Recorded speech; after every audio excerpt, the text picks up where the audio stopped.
disent alors grâce, comment tu fais pour évangéliser, etc. Ou oh, t'as du courage et tout. Et j'ai un verset pour toi. Ce verset, c'est 1 Corinthiens 9, 16 à 17. Annonce l'évangile, ce n'est pas pour moi un sujet de gloire, mais c'est une nécessité qui m'est imposée. Et malheur à moi si je n'annonce pas l'évangile.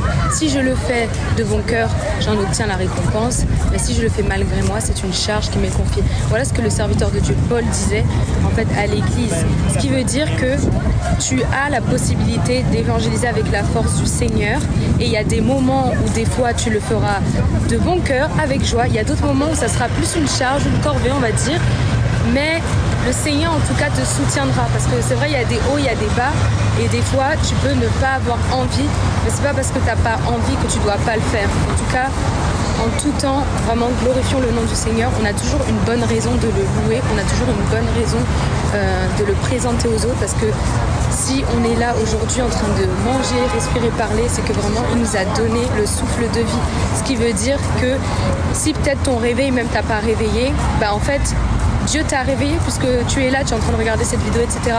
Donc réjouis-toi et annonce l'évangile, parce que le Seigneur est le seul qui peut sauver ton âme et sauver les autres.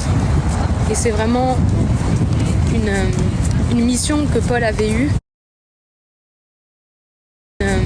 Une mission que Paul avait eue, et il le faisait peu importe les circonstances.